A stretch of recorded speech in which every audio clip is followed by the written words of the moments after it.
Much appreciated. Thank you. Thank you. Yeah. And next we have Raviv Carasuk. I don't know if I've pronounced it correctly. That's okay, it's only a name.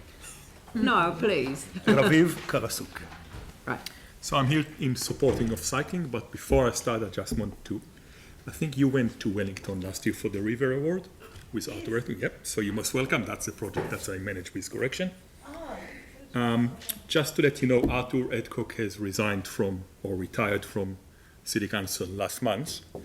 After 47 years, there was no, I know he finished his relationship not with a good tone with people above him, so there was no farewell party for him, and I think it will be nice for you to invite him into the chamber and acknowledge the 47 years he done with you, okay? And I hope in 2 weeks to go and keep planting. We'll just leave that one with the Chief Executive. Well, I'll leave that with the Chief Executive. Okay. Yeah, thanks. But just saying, we did make a big fuss of him when we gave him, he picked up the award and Yeah. so, Yeah. but yeah, we should. Yeah. So looking on the Otokakino and listening in the morning to the Heathcote, I hope in a few years we can do that to the Heathcote and start to get rewards there. So I'm here for support of cycling, as I've done for the last 9 years.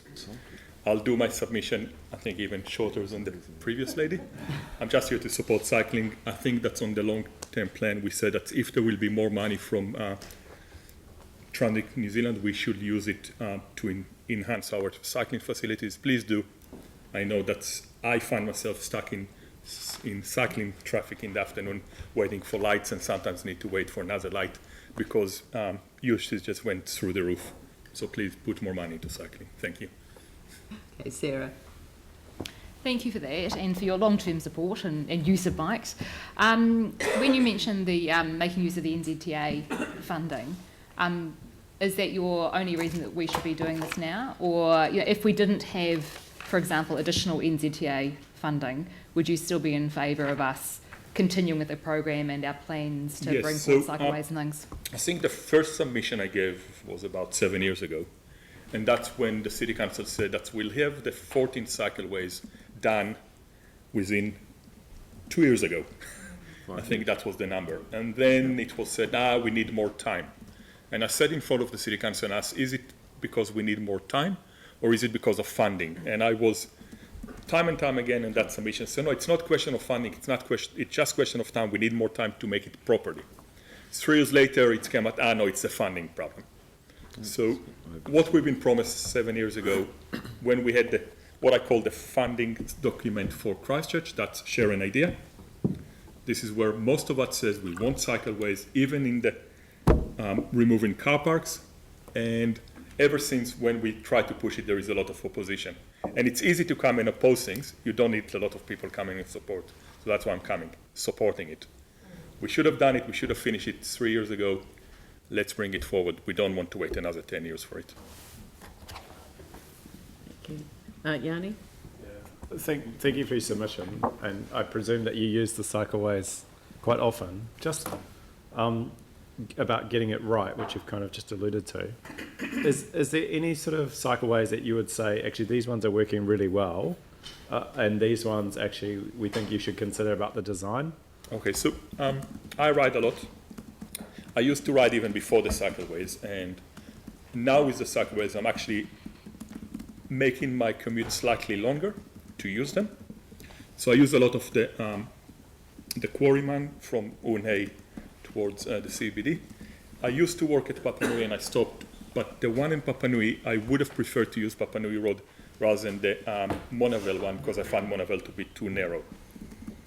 So I do think that's the new ones, like what you put along Sparks Road is brilliant. That's good enough. I had a few problems with cars parking in the middle, so I called the City Council and they have been removed.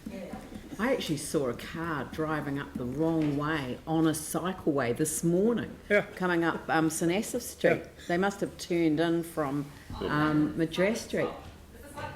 No, it was a little car, Well, if and there'd it been was cyclists there, literally wouldn't it? driving up. Well, that's okay. As I keep saying, we have good drivers and bad drivers. We had good cyclists and bad cyclists. That was a really bad driver. We can be good users of road and bad users of road, regardless of what we use I it actually for. couldn't believe that I was seeing it. This little car. Well, as I said, I work with probation. I see what people do. Right, yes, no, well, you probably see And a the lot loophole worse. is there's no speed limit in Yeah. the cycle lane, so they can go as fast as they Yeah. Not the wrong way and not in a car. Yeah. Quick, yep. Raviv, thank you. Just a couple of things. How do you think we could do better in terms of communicating to people how successful the cycleways have been, and the fact that how much it's costing us really, which isn't a lot considering what NZTA. Any ideas how we could do that? We could do a bit of PR around that because there's still a bit of misunderstanding there. What I know that's science showed that if people are stuck on their opinion, regardless what you tell them, it's not going to change. So you can spend a lot of money to convince people that what you're doing is right. It's only when we have more and more people using it and their son start to use it, or their grandson or the neighbor, they will look on it differently. But just spending money on trying to convince them, spending on the cycleways, that's the best thing you can do. Good. Look, thank you very much for your time. Thank you for your time It's again. much appreciated.